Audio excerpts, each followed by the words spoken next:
Hello guys, may gusto lang po akong sabihin kasi may nabasa ako doon kaninang comment doon sa post ko doon about sa Mother's Day. So ayan po siya, yan sa may taas, tingnan nyo na lang. So medyo na-touch kasi ako kay Kabayan eh. So yung Kabayan, Happy Mother's Day sa'yo. Yan, dinlord ko na lang baka kasi masamain nung mga makakabasa. Sa lahat nga po dyan ng mga hindi nabate, na walang bumabate, Happy Mother's Day po sa inyong lahat.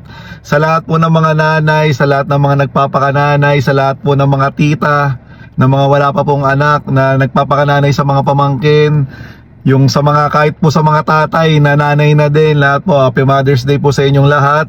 Siyempre special mention ko po yung pamilya ko, sa nanay ko po, sa lola ko po, sa sumunod po na kapatid ko na babae, sa hipag ko, sa mga bilas ko. Ayan, sa inyong lahat Happy Mother's Day. Tsaka sa iba pa po naming mga kamag-anak, sa mga tita, sa mga pinsan, lahat na po, lahat po na nakakakilala po sa amin, lahat ng mga kaibigan, lahat po ng mga followers. Ayan, Happy Mother's Day po sa inyong lahat.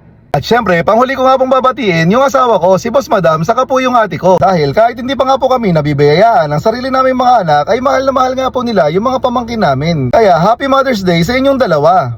Yun lang po, bye!